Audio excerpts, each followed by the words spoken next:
अच्छा सर, कई बार ना माँ बाप भी जो मैं ये कहूंगा कि उनकी गलती होती है कि अगर अब बच्चा आपका 4-5 साल का है, आप शुरू से उसके मन में डालना शुरू कर देते हो कि इस ये तो इंजीनियर बनेगा। हो सकता है बाप इंजीनियर हो, वो चाहता है कि जरूरी तो नहीं है। अब मेरे पिताजी पुलिस में थे, जी। मेरे मामा सब आर्मी में थे, मैं अकेला इस फील्ड में निकला है। मुझे ये चीज अट्रैक्ट करती थी। ये कहाँ तक सही है सर? जी, मेरे हिसाब से तो बच्चों पे कभी प्रेशर नहीं डालना चाहिए। लेकिन साथ ही साथ हमको ये भी देखना चाहिए कि जैसे एल्बर्ट आइंस्टाइन ने एक बहुत अच्छी बात बताई थी। अगर एक खरगोश हो, एक बंदर हो, एक हिरन हो, एक शेर हो और एक मछली हो, उन सब को आप एक कतार में खड़ा कर दीजिए और उन सब के लिए एक ही टेस्ट हो कि आप पेड़ पे सब लोग कैसे चढ़ पाए। बहुत खूब। वाकई। अब सबको एक टेस्ट कैसे दिया जाए? मछली तो आत्महत्या कर लेगी सोच के कि मैं तो कभी पास ही नहीं होंगी। ये मछली कैसे पेड़ पे चढ़ेगी? राइट। लेकिन कई बार ऐसे हो गया ना कि एजुकेशन सिस्टम ऐसी बन गई कि बस ग्रेड्स हो गए, सब्जेक्ट्स पढ़ने हैं, Right. जो भी किया है और वो भी जरूरी है। लेकिन वो करते करते बच्चों के जो इंटरेस्ट है, बच्चों की जो पैशन है, उसमें उनको एनकरेज करना बहुत ज्यादा जरूरी है। एक पिताजी एक बार अपने बेटे को ऐसा चाटा मारे जोर से, तो पड़ोसी ने पूछा क्यों मार रहे जी? बोला कल रिजल्ट है इसका। कल रिजल्ट। तो बोले रिजल्ट कल है ना साहब, तो आज क्यों मारने? कल बाहर गाँव जा रहा हूँ, कल का काम आज निपट के करता। कहने का मतलब ये है कि आप देखिएगा कि अगर आप बच्चों को अपने कॉम्पिटेंस के हिसाब से नहीं देंगे तो ये चाटे खाते रहने पर फेल ही होते रहेंगे। बहुत खूब। वाकई। अच्छा, विवेक सर का एक कहना है कि बच्चों का अगर 95% से ज्यादा मार्क्स आते हैं, वो भी खतरनाक होते हैं। 75 से 85% वाले जो बच्चे होते हैं लाइफ में बड़ा अच्छा करते हैं। अच्छा। कभी किसी पेरेंट्स ने आगे कहा है कि आपकी वजह से मेरा 95% वाला बच्चा 75 पे आ गया? नहीं, बेसिकली 95% देखिए स्कूल में जो पढ़ाई हो रही है, जो बताया वो classroom based conceptual theoretical approach है। और उसमें बच्चे को क्या चाहिए, एक कॉन्सेप्ट होता है कि जिस सब्जेक्ट में 10 में से 3 आ रहे हैं उस पर फोकस करने की जगह वहां फोकस करो जिसमें 10 में से 7 आ रहे हैं, ताकि उसका सुपर स्पेशलिस्ट बने। पर वहां सब कुछ पोर किया जा रहा है, तो 95% के चक्कर में, 98% के चक्कर में अपनी ओवरऑल डेवलपमेंट कर नहीं पाता है। और ये पुराने पैटर्न्स के कारण हमारे यहाँ बच्चे डेवलप नहीं हो रहे हैं। और पैटर्न्स इतने मजबूत हैं, तो मैं ये लोगों को बोलता हूँ कि बच्चे को जो उसको आता है, जो उसको भाता है, जो बाजार चाहता है, जब इनका कॉम्बिनेशन बन जाता है तो बच्चा इतना सफल हो जाता है कि उसके मुकाबले कोई और खड़ा नहीं हो पाता। क्या बात है, बहुत अच्छी बात।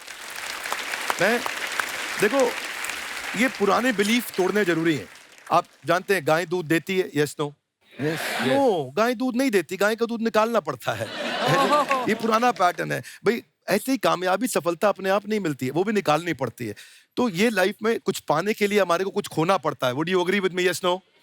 नो, कुछ पाने के लिए कुछ करना पड़ता है, खोना नहीं पड़ता है। तो ये हमारे बड़े पुराने पैटर्न है जी, क्योंकि डर के आगे नहीं होती है जीत, डर के आगे दर्द होता है। उसके बाद सीखे तो फिर जीत होती है। पर चक्कर क्या है, हमारे पुराने पैटर्न बड़े सारे बने हुए हैं, और वही पुराने पैटर्न के चक्कर में कि जितनी चादर उतना पैर पसारो। क्यों पसारो? डबल बेड की चादर लाओ, नई चादर लाओ, पैर बाहर निकालो, आगे बढ़ो। So we got to break those patterns. आगे निकलिए, बेटर बिलीव्स डेवलप करिए, आसपास अच्छे लोगों की संगत रखिए, पैटर्न्स को बदलेंगे, चीजें बदलेंगी। जैसे अर्चना जी आप कह रही थी ना कि रेलगाड़ी के ऊपर कैसी वीडियो बनाया खान सर ने, ये एजुकेशन के साथ साथ कोई गंभीर विषय के ऊपर या कोई देश के ऊपर कोई ऐसा कोई मुद्दा, कोई करंट टॉपिक चल रहा है, उसके ऊपर भी वीडियो बनाते हैं। Yes, I've seen. अब मैंने सुना है कि आपको कोई धमकी वमकी, किसी हमला भी हुआ आपके ऊपर? हैं? क्या हुआ था वो? बम मार दिया था सर। हैं? आपके घर पे? हाँ, मेरे कोचिंग इंस्टीट्यूट पे 8-10 ठो फेंक दिया सब। क्यों? एक्चुअली हम पढ़ाई जो क्लासेज है तो उसके हम बहुत कम फी लेते हैं, नॉमिनल। अभी भी कोई लड़का क्लास करना चाहता है, पूरा सब्जेक्ट 200 में कर लेता है, फीस ही हो पूरे सिलेबस की 200 रुपए? हाँ। तो बाकियों को थोड़ा सा प्रॉब्लम आने लगा ओह, और हमको समझाएं, हमको क्या दिक्कत है, क्योंकि बहुत सारे लड़के जब हम लोग अपने स्टूडेंट लाइफ में थे, इंटरमीडिएट क्रॉस किए थे, तो हमारे साथ के कुछ लड़के पढ़ने के लिए चले गए थे दिल्ली, उनको यूपीएससी निकालने के लिए चले गए थे। हालांकि जो गए थे उनमें किसी का नहीं हुआ। तो हम लोग ना उनको जब स्टेशन छोड़ने आए तो बड़ा भारी मन से हम लोगों ने विदा किया कि इन लोग के गार्जियन कितने पैसे वाले हैं, इन्हें भेज दिए वहां, हम लोग के नहीं भेज सकते थे। तो ऐसे लाखों स्टूडेंट है जिनके गार्जियन नहीं भेज सकते। इनका मतलब गरीब होना कोई अपराध नहीं है, उसे कोई पढ़ाई से नहीं रोक सकता। बिल्कुल।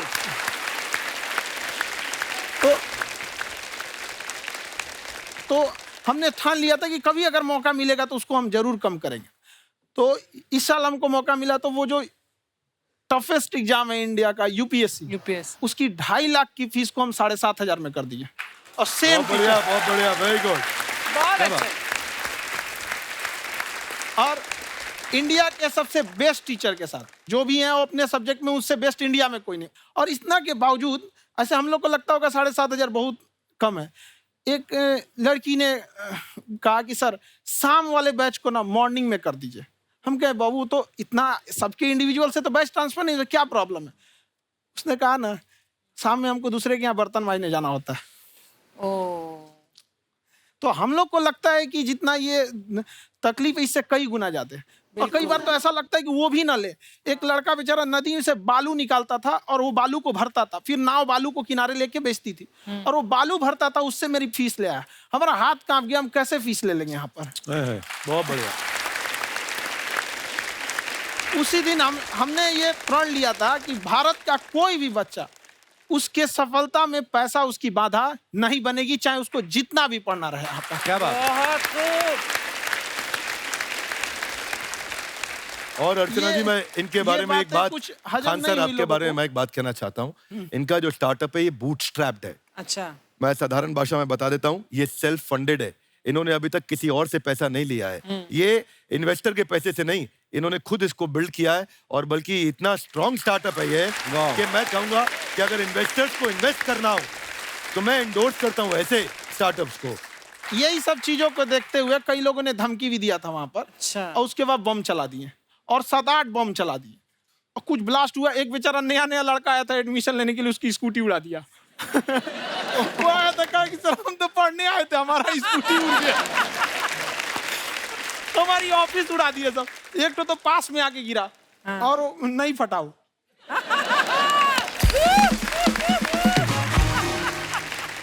बाद में बहुत सारे लोग धमकियां दिए, लेकिन कहते हैं ना सूरज कितना भी तेज चमक ले समंदर नहीं सुखा सकता। वाह वाह वाह, क्या बात है। बहुत अच्छे। मैम एक्चुअली ये फीस कम करने का एक और रीजन है। हाँ 2.5 लाख 3 लाख की जो फीस में सब लोग पढ़ाई अफोर्ड नहीं कर पाते। हाँ। इसलिए वो कुछ ही लोग अफोर्ड कर पाते हैं, तो उनका मेंटल लेवल तो बहुत ऊपर चला जाता है। हाँ। लेकिन एक पूरे देश का मेंटल लेवल थोड़ा सा स्टेबल नहीं हो पाता। तो जब फीस कम रहेगी तो हर वो लड़का तैयारी करने के लिए आगे आएगा जिसका सपना है देश के लिए कुछ करने का। बहुत सीटें लिमिटेड हैं, उन्हें को मिलेगी, लेकिन जिन्हें नहीं मिलेगी उसे मिलेगा देश का एक जिम्मेदार नागरिक। तो इस देश को बदलना। बहुत अच्छे। क्या बात है। हम लोग विश्व गुरु कहे जाते थे, क्यों? क्योंकि दुनिया से लोग हमारे यहाँ पढ़ने आए थे। चाइना से ह्वेनसांग आया, फायान आया। आज कोई नहीं आता है। हम लोग का उद्देश्य एक समय आएगा जो फिर आएंगे यहाँ पढ़ने के लिए। क्या बात है सर? पर आप देखो अर्चना जी, सबसे ज्यादा आईपीएस आईएएस बिहार से निकलते हैं। आप Yes, देखो पढ़ाई लिखाई में पॉलिटिशियन Absolutely. बहुत बड़े बड़े निकले हैं। बहुत। तो ऐसा नहीं है, हर जगह ऑप्शन हर भी नहीं है प्रकार वहाँ के लोग पे, होते हैं। इंडस्ट्री नहीं है, खेती करेगा तो कोई खास वो नहीं रहे। ऑप्शन भी नहीं है, सही बात है। बिहार की मिट्टी में एक चीज है, जिद तो बहुत जबरदस्त है। कुछ भी नहीं रहेगा तो सब कुछ पाने का उसको जिद रहेगा, करके भी दिखा देगा। वहाँ पे कर देंगे हम यहाँ पे। विवेक सर, आपके बारे में हमने सुना एक बार आप संन्यास लेने चले गए थे। कौन वापस लेके आया आपको? फिर कहाँ तक पहुंच गए थे आप? नहीं, मैं एमबीए की पढ़ाई के बाद मैं ये सोचा था कि अपना जीवन भगवान की सेवा में समर्पित कर दूं। अच्छा जी। बहुत साल मैं वृंदावन में रहा था और गुरुकुल में रहा था। अच्छा जी। और वहाँ सेवा करना, बहुत अच्छी शिक्षा मिली। मैं बोलता हूँ मेरी असली एमबीए वही थी, मोस्ट ब्यूटीफुल एसोसिएशन। वाह। और मैं वहाँ भगवत गीता पढ़ी, जहाँ मुझे गीता से लगाव हुआ। तो मेरे गुरुजी का आदेश था कि आप भगवत गीता को बिजनेस मैनेजमेंट के साथ जोड़ के देश दुनिया में बताओ। मेरे को लगा बड़ा मुश्किल काम है। मैंने बाद में देखा कि डॉक्टर स्टीफन कॉवी, जिनकी किताब है 7 habits of highly effective people, आप सबने पढ़ी होगी। उन्होंने बोला मैंने 7 हैबिट भगवत गीता से लिए। और हमारे देश के लोग ऐसे हैं जो मेरी किताब पढ़ते हैं, जो कि 3.5 मिलियन कॉपीज बिक चुकी हैं, और भारत में भगवत गीता नहीं पढ़ते। तो मुझे लगा कि मैं गीता विद मैनेजमेंट के ऊपर आकर के बातचीत करूं। मुझे लगा बहुत कठिन होगा, पर मेरे गुरुजी का आदेश था कि कठिनाई आपको तभी तक दिखेगी जब कठिनाई को देखोगे। तो एक छोटा उन्होंने मुझे बताया, पूछा कि इस कमरे में लाल रंग कितनी जगह है, देखो आप भी एक बार जरा देख के बताओ। कुछ 7-8 जगह लाल रंग दिख रहा है यहाँ पे आपको? 1 ये 2 वो लाल रंग टी शर्ट पे, 3 4 5 ये लाल हो गया, 6 एप्पल। उधर लाल हो गया, 7 एप्पल लाल, बिल्कुल ठीक 7। पर जब आप लाल रंग ढूंढ रहे थे तो क्या आपको हरा रंग दिख रहा था? Yes no. नहीं। जब आप लाल रंग ढूंढ रहे थे तो क्या आपको काला रंग दिख रहा था? Yes no. नहीं। नो। जिंदगी भी ऐसी है, जो क्या बात? ढूंढोगे वही मिलेगा, बहुत बाकी अच्छे। कुछ नहीं मिलेगा। तो उन्होंने कहा कि आप इसी सोल्यूशन पे फोकस करो और गीता के मैसेज को पहुंचाओ। तो मैं बिजनेस मैनेजमेंट के प्रोग्राम्स कॉर्पोरेट्स में करने शुरू किए, क्योंकि गीता पहला मोटिवेशनल सेमिनार जो पृथ्वी के इतिहास में कपिल जी हुआ, वो कृष्ण ने दिया था। वाह। पहले मोटिवेशनल स्पीकर इस पृथ्वी के इतिहास के कृष्ण थे, जिन्होंने अर्जुन को रणभूमि में मोटिवेट किया था। बड़ी पेशेंस कृष्ण ने अपने लीडरशिप क्वालिटी से दिखाई, वो मुझसे मुझे बड़ा इंस्पायर किया, वो चर्चा ने इंस्पायर किया, वो डिस्कशन ने इंस्पायर किया। तो उस डिस्कशन को मैं आज भी लेके चलता हूं अपने क्या साथ। बात। और खान सर की खासियत ये है कि जिसको तो पढ़ना है, जिसको एजुकेशन चाहिए, वो तो इनका वीडियो देखते हैं, लेकिन वैसे भी कई लोग, जैसे अर्चना जी बात करी थी, कहती मैंने जब देखना शुरू किया तो मैंने बैक टू बैक इतने सारे वीडियोस देखे, क्योंकि आपका जो तरीका जो बोलने में, एक तो इनकी जो टोन है पढ़ाने में, और साथ साथ में जो ह्यूमर आता रहता है, तो उसकी वजह से और भी इंटरेस्टिंग हो जाते हैं आपके वीडियो। शुरुआत में हम लोग जब स्टूडेंट लाइफ में थे, या हम कई स्टूडेंट को भी देखते हैं, वो बेचारे जब थक जाते हैं तो आपका शो देखने लगते हैं। तो शुरू में हमको लगता था जब कि अरे यार हमारी पढ़ाई उसके लिए है, लेकिन पढ़ाई में थक जाता है, शो देख के नहीं थक जाता है। हाँ। तो हमने सोचा दोनों को मिक्स कर देते हैं। तो हमने उसको और आज आपको पता नहीं, हमने भी यही किया है। मिक्स करने। हमारे एजुकेशन सिस्टम में दो कमी है, हाँ। एक एजुकेशन की, दूसरा सिस्टम की। आ,